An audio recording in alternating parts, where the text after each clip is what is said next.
ഫെബ്രുവരി 17 മുതലാണ് ഇനി നമുക്ക് വായിക്കാനുള്ളത്. കഴിഞ്ഞ ദിവസം ഫെബ്രുവരി 16 വരെയല്ലേ വായിച്ചത്? ഫെബ്രുവരി 16 വരെയല്ലേ വായിച്ചത്? ആണ് സാർ. ഓക്കെ. അപ്പം ഫെബ്രുവരി 17 5 ഭൂഖണ്ഡങ്ങളെ ബന്ധിപ്പിച്ച് സമുദ്രാന്തര കേബിൾ ശൃംഖല ഒരുക്കുന്ന ഫേസ്ബുക്ക് മാതൃ കമ്പനിയായ മെറ്റയുടെ പദ്ധതിയാണ് പ്രോജക്റ്റ് വാട്ടർ വർത്ത് എന്നതാണ്. Project water worth. അപ്പം ആദ്യം നമ്മൾ എന്ത് ചെയ്യണം? ആ പദ്ധതി അങ്ങ് പഠിക്കണം. പദ്ധതിയുടെ പേരെന്താണ്? പ്രോജക്റ്റ് വാട്ടർ വർത്ത് എന്നുള്ളതാണ്. പ്രോജക്റ്റ് പഠിച്ചോ? Project water worth. ഓക്കെ. ഇനി പ്രോജക്റ്റ് വാട്ടർ വർത്ത് എന്ന പ്രോജക്റ്റ് കൊണ്ടുവന്ന, അല്ലെങ്കിൽ ഈ പദ്ധതി കൊണ്ടുവന്ന കമ്പനിയുടെ പേര് മെറ്റ അല്ലെ? മെറ്റ നമുക്കറിയാം. മെറ്റ എന്ന് പറഞ്ഞു കഴിഞ്ഞാൽ ഫേസ്ബുക്കിന്റെ മാതൃ കമ്പനിയാണ് മെറ്റ. മെറ്റ ഏത് വർഷമാണ് വന്നതെന്ന് അറിയാവോ? മെറ്റ ഏത് വർഷമായിരുന്നു വന്നേ? 2004 വന്നത്? പറയടേ. 2004 എന്നാണ് എൻ്റെ ഓർമ്മ കേട്ടോ. ഓക്കെ.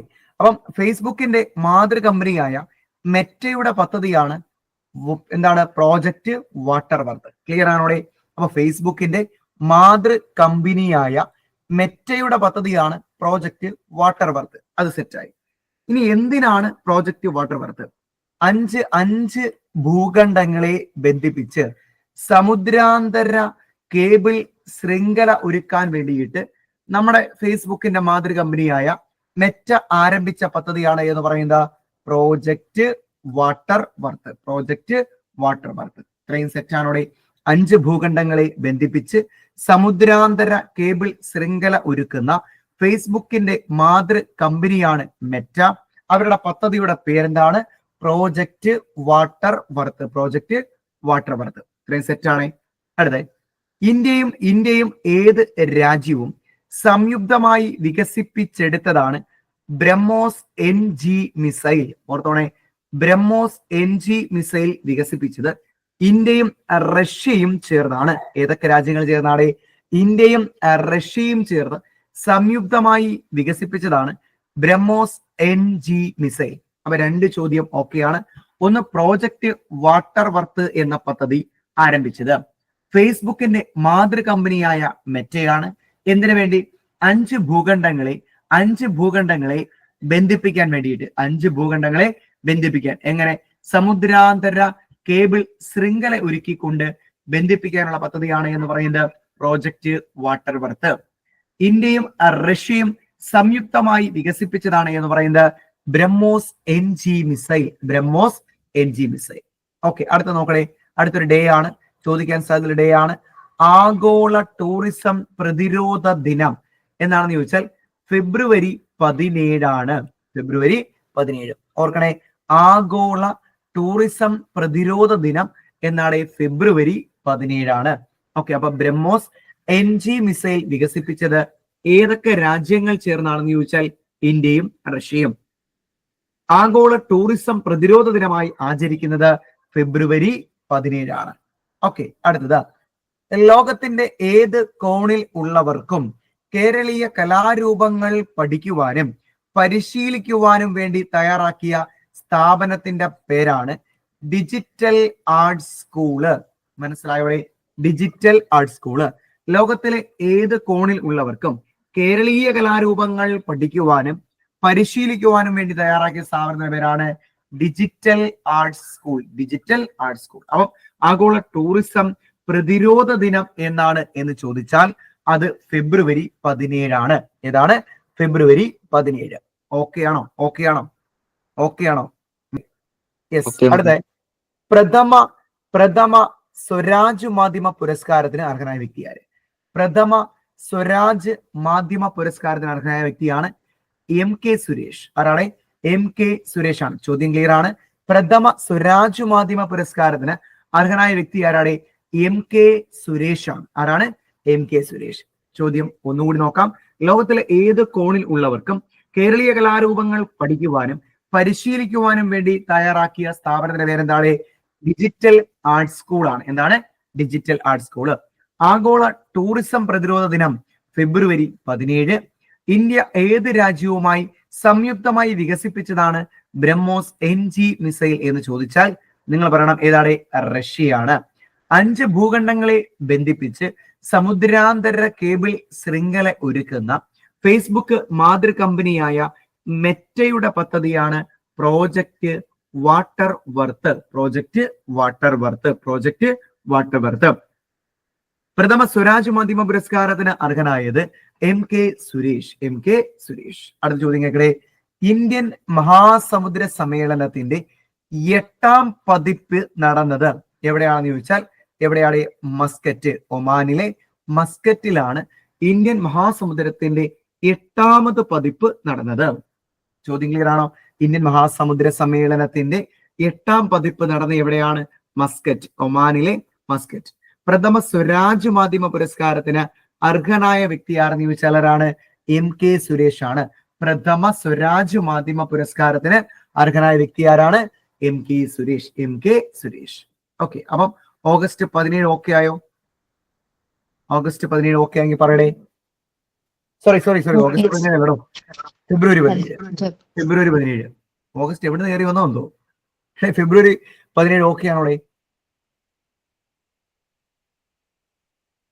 ഓക്കെ അപ്പൊ നമ്മൾ അടുത്ത ദിവസത്തിലേക്ക് പോവാം. എന്നിട്ട് നമുക്ക് രണ്ടുകൂടെ റിവൈസ് ചെയ്യാം. ഓക്കെ, അടുത്ത ചോദ്യം ഫെബ്രുവരി 18 നമ്മൾ പോകുന്നു. ഫെബ്രുവരി 18 ഡൽഹിയുടെ മുഖ്യമന്ത്രിയായി ചുമതലയേറ്റത് നമ്മൾ വാർത്തകളിൽ കണ്ടതാണ്. ആരാണ്?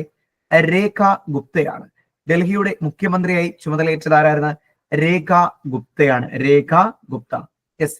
72ാമത് ലോകസുന്ദരി കിരീട മത്സരത്തിന്റെ വേദി തെലങ്കാനയാണ് എന്ന് ഓർത്തോണം. മനസ്സിലായോ? 72ാമത് ലോകസുന്ദരി കിരീട മത്സരവേദി എവിടെയാണ്? തെലങ്കാന. മനസ്സിലായോ? എന്നാ മത്സരം ആരംഭിക്കുന്നത്? മെയ് മാസം ആരംഭിക്കും. മനസ്സിലായോ? മെയ് മാസമായിരിക്കും എന്ത് ചെയ്യുന്നത്? ഈ മത്സരം ആരംഭിക്കുന്നത്. അപ്പൊ ചോദ്യം എന്താണ്?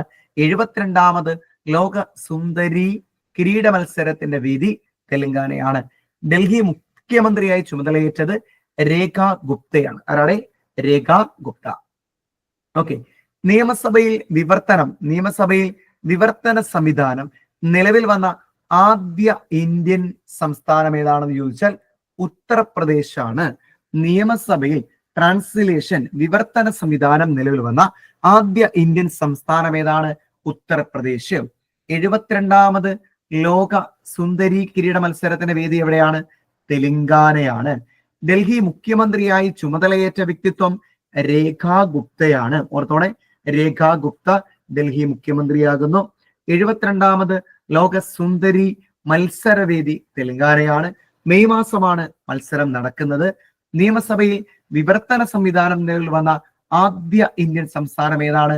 ഉത്തർപ്രദേശാണ്. ഏതാണ്? ഉത്തർപ്രദേശ്. ഓക്കെ. ഇനി ഇന്ത്യ P-81 എന്ന വിമാനങ്ങൾ വാങ്ങുന്നത് ഏത് രാജ്യത്ത് നിന്നാണ്? അമേരിക്കയിൽ നിന്നാണ് എന്ന് ഓർത്തോണം. മനസ്സിലായോ? P-81 ഓർത്തോടെ. P-81 വിമാനങ്ങൾ വാങ്ങുന്നത് ഏത് രാജ്യത്ത് നിന്നാണ്? അമേരിക്ക. ഓക്കെ. ഇനി ചെന്നൈയിൽ വെച്ച് നടന്ന നാഷണൽ പാരാ അത്ലറ്റിക് ചാമ്പ്യൻഷിപ്പിൽ കിരീടം നേടിയ സംസ്ഥാനം ഹരിയാനയാണ്. അപ്പൊ 2 ചോദ്യം എവിടെ നിന്ന് കിട്ടി? നാഷണൽ പാരാ അത്ലറ്റിക് ചാമ്പ്യൻഷിപ്പിന്റെ വേദി എവിടെയാണ്? ചെന്നൈയാണ്. മനസ്സിലായോ? നാഷണൽ പാരാ അത്ലറ്റിക് ചാമ്പ്യൻഷിപ്പിന്റെ വേദി എവിടെയായിരുന്നു? ചെന്നൈയായിരുന്നു. കിരീടം നേടിയത് ആരാണ്? ഹരിയാനയാണ്. കിരീടം നേടിയത് ഹരിയാന. ഒന്നുകൂടെ നോക്കണേ. ഇന്ത്യ P-81 വിമാനങ്ങൾ വാങ്ങുന്നത് ഏത് രാജ്യത്ത് നിന്നാണ്? അമേരിക്ക. എവിടുന്നാണ്? അമേരിക്ക. നിയമസഭയിൽ വിവർത്തന സംവിധാനം നിലവിൽ വന്ന ആദ്യ സംസ്ഥാനം ഏതാണ്? ഉത്തർപ്രദേശാണ്. 72ാമത് ലോക സുന്ദരി കിരീട മത്സരത്തിന്റെ വേദി എവിടെയാണ്? തെലങ്കാനയാണ്. ഡൽഹി മുഖ്യമന്ത്രിയായി ചുമതലയേറ്റത് ആരാണ്? രേഖ ഗുപ്തയാണ്. ആരാണ്? രേഖ ഗുപ്ത. ഓക്കെ. ഇനി 2025 ഫെബ്രുവരിയിൽ വിടവാങ്ങിയ മുൻ രഞ്ജി ട്രോഫി ക്രിക്കറ്റ് താരം R രഘുനാഥ് ആണ്. ആരാണ്? R രഘുനാഥ്. മനസ്സിലായോ? 2025 ഫെബ്രുവരിയിൽ വിടവാങ്ങിയ മുൻ രഞ്ജി ട്രോഫി ക്രിക്കറ്റ് താരമാണ് ആരെന്ന് പറയുന്നത്? R രഘുനാഥ്. മനസ്സിലായോ?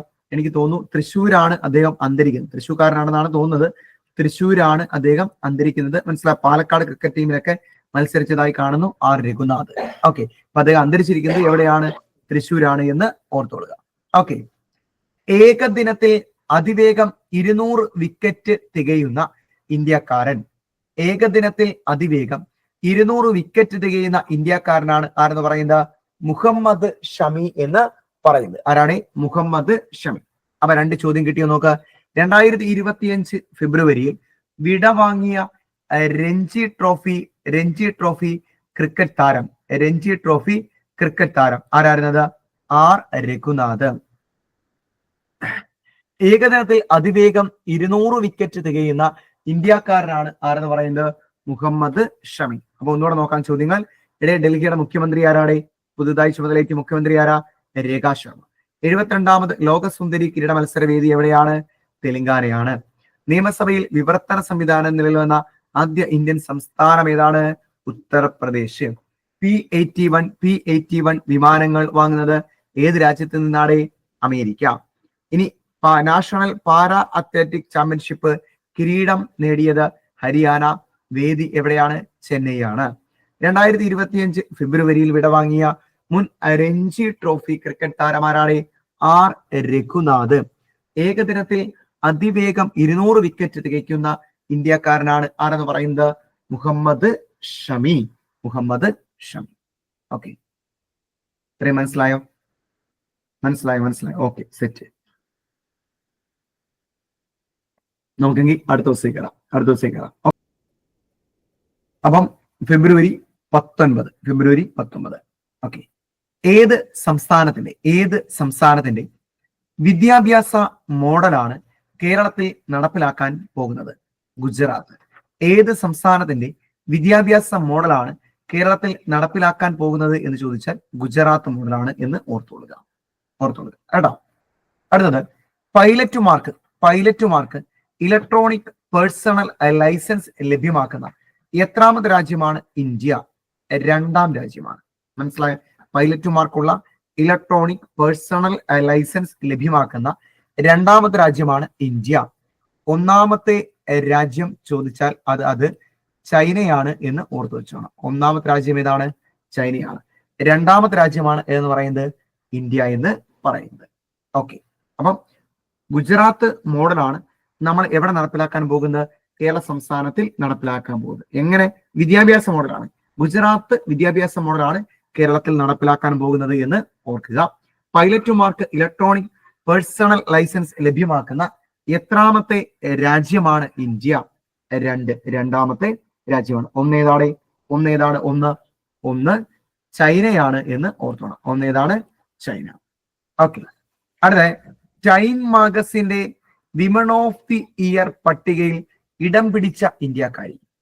Time magazine women of the year പട്ടികയിൽ ഇടം പിടിച്ച ഇന്ത്യക്കാരിയാണ് ആരെന്ന് പറയുന്നത്? പൂർണിമ ദേവി. ആരാണ്? പൂർണിമ ദേവി. ഓർത്തോണ വ്യക്തിത്വത്തെ പൂർണിമ ദേവിയാണ്.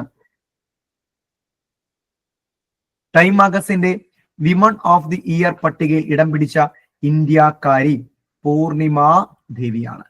ഓക്കെ, ഇനി ഇന്ത്യയുടെ യൂട്യൂബ് തലസ്ഥാനം എന്ന് അറിയപ്പെടുന്നത് തുൾസിയാണ് കേട്ടോ. തുൾസി.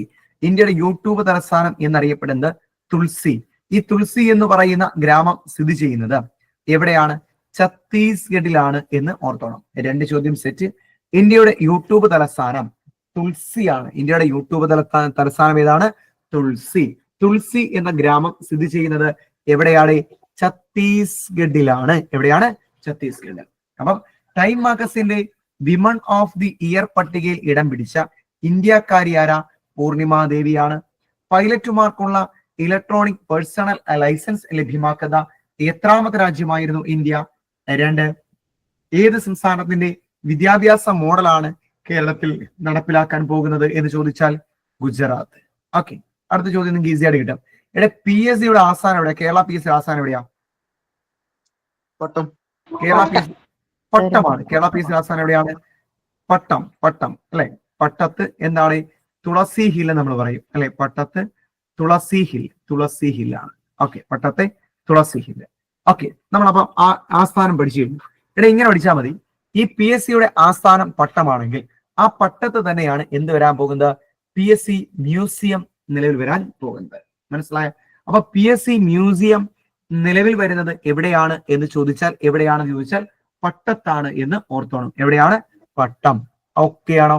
അപ്പൊ ഇന്ത്യയുടെ യൂട്യൂബ് തലസ്ഥാനം എന്നറിയപ്പെടുന്ന ഗ്രാമം ഏതാണ്? തുൾസി. ആ തുൾസി എവിടെയാ സ്ഥിതി ചെയ്യുന്നത്? ഛത്തീസ്ഗഡിലാണ്. ഓക്കെ ആണല്ലോ? അതിന് മുമ്പ് നമ്മൾ പറഞ്ഞു time magazine women of the year പുരസ്കാരത്തിന് അല്ലെങ്കിൽ ആ പട്ടികയിൽ ഇടം പിടിച്ച ഇന്ത്യക്കാരിയാണ് ആരെന്ന് പറയുന്നത്? പൂർണിമ ദേവി. പൂർണിമ ദേവി. ഓക്കെ. ഇനി ഇന്ത്യയുടെ മുഖ്യ സാമ്പത്തിക ഉപദേഷ്ടാവ് പഠിച്ചോണേ, വി അനന്ത നാഗേശ്വരൻ ആണ്. മനസ്സിലായോ? ഇന്ത്യയുടെ മുഖ്യ സാമ്പത്തിക ഉപദേഷ്ടാവിന്റെ പേരാണ് വി അനന്ത നാഗേശ്വരൻ. വി അനന്ത നാഗേശ്വരൻ. ഓക്കെ. നമ്മുടെ ഡൽഹിയുടെ മുഖ്യമന്ത്രിയെ പഠിച്ചു. പേര് പറ. രേഖ ഗുപ്ത. രേഖ ഗുപ്തയായിരുന്നു മുഖ്യമന്ത്രി. ആര്? രേഖ ഗുപ്തയാണ്. എങ്കിൽ ഡൽഹിയുടെ ഉപമുഖ്യമന്ത്രിയാണ് ആരെന്ന് പറയുന്നത്? പർവേഷ് ശർമ്മ. അവർ രണ്ടുപേരും ചേർത്തങ്ങ് പഠിച്ചോണം അല്ലെ? രേഖ ഗുപ്ത. രേഖ ഗുപ്ത ആരാണ്? മുഖ്യമന്ത്രിയാണ്. രേഖ ഗുപ്ത മുഖ്യമന്ത്രിയാണ്. ഉപമുഖ്യമന്ത്രി ആരാണ്? പർവേഷ് ശർമ്മയാണ്. ആരാണ്? പർവേഷ് ശർമ്മ. ഓക്കെ. ഓക്കെ. സെറ്റായോ? സെറ്റായോ? ഇന്ത്യയുടെ മുഖ്യ സാമ്പത്തിക ഉപദേഷ്ടാവിന്റെ പേരെന്താണ്? വി അനന്ത നാഗേശ്വരൻ. വി അനന്ത നാഗേശ്വരൻ. PSC മ്യൂസിയം നിലവിൽ വരാൻ പോകുന്ന എവിടെയാണ്? പട്ടത്താണ്. ഇന്ത്യയുടെ യൂട്യൂബ് തലസ്ഥാനം എന്നറിയപ്പെടുന്ന ഗ്രാമം തുൾസിയാണ് അല്ലെ? ടൈം മാഗസീന്റെ വുമൺ ഓഫ് ദി ഇയർ പട്ടികയിൽ ഇടം പിടിച്ച ഇന്ത്യക്കാരുടെ പേര് പൂർണിമ ദേവി. പൈലറ്റുകാർക്ക് ഇലക്ട്രോണിക് പേഴ്സണൽ ലൈസൻസ് ലഭ്യമാക്കുന്ന എത്രാമത്തെ രാജ്യമാണ് ഇന്ത്യ? രണ്ടാമത്തെ രാജ്യമാണ്. ഏത് സംസ്ഥാനത്തിന്റെ വിദ്യാഭ്യാസ മോഡലാണ് കേരളത്തിൽ നടപ്പിലാക്കാൻ പോകുന്നത് എന്ന് ചോദിച്ചാൽ ഗുജറാത്ത്. ഓക്കെ ആണോ? ഇത്രയും സെറ്റായോ? ഏതെങ്കിലും നിങ്ങൾക്ക് ഒന്നുകൂടെ കേൾക്കേണ്ടതായിട്ടുണ്ടോ? അതായത് 19-ാം തീയതി ഒന്നുകൂടെ കേൾക്കണം. എല്ലാം ഓക്കെ അല്ലേ? യെസ്. അപ്പൊ നമ്മൾ ഫുള്ള് ഒറ്റ റൗണ്ട് വായിച്ച് നമ്മൾ ക്ലാസ് വൈൻഡ് അപ്പ് ചെയ്യാൻ പോകും. ആദ്യം മുതൽ നിങ്ങൾക്ക് ഉത്തരം പറയണം. നിങ്ങൾ മനസ്സിൽ പറഞ്ഞു നോക്കുക അവിടുന്ന്. കേട്ടോ? ഞാൻ അതിനുള്ള ഒരു ഗ്യാപ്പ് ഇട്ടായിരിക്കും ഉത്തരം പറഞ്ഞു പോകുന്നത്. അപ്പൊ നിങ്ങൾ എന്ത് ചെയ്യുക? 17 മുതലുള്ള ഉത്തരങ്ങൾ ഒന്ന് പറഞ്ഞു നോക്കിയേക്കുക. ഓക്കെ. ഇവിടെ 5 ഭൂഖണ്ഡങ്ങളെ ബന്ധിപ്പിച്ച് സമുദ്രാന്തര കേബിൾ ശൃംഖല ഒരുക്കുന്ന ഫേസ്ബുക്ക് മാതൃ കമ്പനിയായ മെറ്റയുടെ പദ്ധതി ഏതാണ്? മെറ്റയുടെ പദ്ധതി ഏതാണ്? നിങ്ങളുടെ മനസ്സിൽ ഉത്തരം വന്നോ? ഉത്തരം വരട്ടെ. Project Waterworth. കിട്ടി നിങ്ങൾക്ക്? Project Waterworth. ഇന്ത്യയും ഏത് രാജ്യവും സംയുക്തമായി വികസിപ്പിച്ചതാണ് BrahMos NG missile. BrahMos NG missile ഏത് രാജ്യമാണ് എന്ന് നിങ്ങളുടെ മനസ്സിൽ വന്നോ? റഷ്യയാണ് അല്ലെ? ആഗോള ടൂറിസം പ്രതിരോധ ദിനം. ആഗോള ടൂറിസം പ്രതിരോധ ദിനം എന്നാണ്? ഉത്തരം വന്നോ? ഫെബ്രുവരി 17. ലോകത്തിലെ ഏത് കോണിൽ ഉള്ളവർക്കും കേരളീയ കലാരൂപങ്ങൾ പഠിക്കുവാനും പരിശീലിക്കുവാനും വേണ്ടി തയ്യാറാക്കിയ സ്ഥാപനത്തിന്റെ പേര് മനസ്സിൽ വന്ന ഉത്തരം ഡിജിറ്റൽ ആർട്ട് സ്കൂൾ അല്ലേടെ? ഉത്തരം ഡിജിറ്റൽ ആർട്ട് സ്കൂൾ. പ്രഥമ സ്വരാജ് മാധ്യമ പുരസ്കാരത്തിന് അർഹനായത് ആരാണ്? ആരാണ്?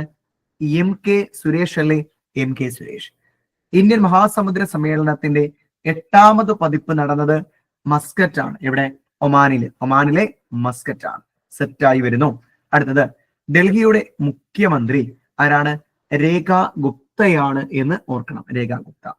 72ാമത് ലോക സുന്ദരി കിരീട മത്സര വേദി എവിടെയാണ്? തെലങ്കാനയാണ്. തെലങ്കാന. മെയ് മാസം നടക്കും മത്സരം. നിയമസഭയിൽ വിവർത്തന സംവിധാനം നിലവിൽ വന്ന ആദ്യ ഇന്ത്യൻ സംസ്ഥാനം ഏതാണ്? ഉത്തരം മനസ്സിൽ വന്നോ? ഉത്തർപ്രദേശ് ആണ്. ഉത്തർപ്രദേശ്. ഇന്ത്യ P-81 വിമാനങ്ങൾ വാങ്ങുന്നത് ഏത് രാജ്യത്ത് നിന്നാണ്? അമേരിക്ക. ഓക്കെ. ചെന്നൈയിൽ വെച്ച് നടന്ന നാഷണൽ പാരാ അത്ലറ്റിക് ചാമ്പ്യൻഷിപ്പിൽ കിരീടം നേടിയതോ? ഹരിയാനയാണ്. 2025 ഫെബ്രുവരിയിൽ വിടവാങ്ങിയ മുൻ രഞ്ജി ട്രോഫി ക്രിക്കറ്റ് താരത്തിന്റെ പേരെന്താണ്? R രഘുനാഥ്. ഏകദിനത്തിൽ അതിവേഗം 200 വിക്കറ്റ് തികയ്ക്കുന്ന ഇന്ത്യക്കാരൻ ആരാണ്? മുഹമ്മദ് ഷമി. ആരാണ്? മുഹമ്മദ് ഷമിയാണ്. ഓക്കെ അല്ലേ? ഇനി ഏത് സംസ്ഥാനത്തിന്റെ വിദ്യാഭ്യാസ മോഡലാണ് കേരളത്തിൽ നടപ്പിലാക്കാൻ പോകുന്നത്? ഗുജറാത്തിൻ്റെതാണ് അല്ലെ? ഗുജറാത്ത് അല്ലെ? പൈലറ്റുമാർക്കുള്ള ഇലക്ട്രോണിക് പേഴ്സണൽ ലൈസൻസ് ലഭ്യമാക്കുന്ന എത്രാമത് രാജ്യമാണ് ഇന്ത്യ? എത്രാമത് രാജ്യമാണ് ഇന്ത്യ? 2. ടൈം മാഗസിന്റെ വുമൺ ഓഫ് ദി ഇയർ പട്ടികയിൽ ഇടം പിടിച്ച ഇന്ത്യക്കാരി ആരാണ്? പൂർണിമ ദേവിയാണ്. ആരാണ്? പൂർണിമ ദേവി. ഇന്ത്യയുടെ യൂട്യൂബ് തലസ്ഥാനം എന്ന് അറിയപ്പെടുന്നത് ഏതിനെയാണ്? തുൾസിയാണ്. തുൾസി എന്ന ഗ്രാമമാണ്. എവിടെയാ സ്ഥിതി ചെയ്യുന്നത്? ഛത്തീസ്ഗഡ്. PSCയുടെ മ്യൂസിയം എവിടെ നിലവിൽ വരുന്നു? പട്ടം. ഓക്കെ. കേരള PSCയുടെ ആസ്ഥാനം എവിടെ തന്നെയാണ്? പട്ടത്തെ തുളസി ഹിൽസ് ആണ്. ഇന്ത്യയുടെ മുഖ്യ സാമ്പത്തിക ഉപദേഷ്ടാവിന്റെ പേര് വി അനന്ത നാഗേശ്വരൻ. ആരാണ് എന്ന് പഠിക്കണം. മുഖ്യ സാമ്പത്തിക ഉപദേഷ്ടാവാണ്. ഡൽഹിയുടെ ഉപമുഖ്യമന്ത്രി പർവേഷ് ശർമ്മ. രേഖാ ഗുപ്തയെയും പർവേഷ് ശർമ്മയും നമ്മൾ എന്ത് ചെയ്യണം? ഒരുമിച്ച് പഠിച്ചു വെക്കണം. ഓക്കെ.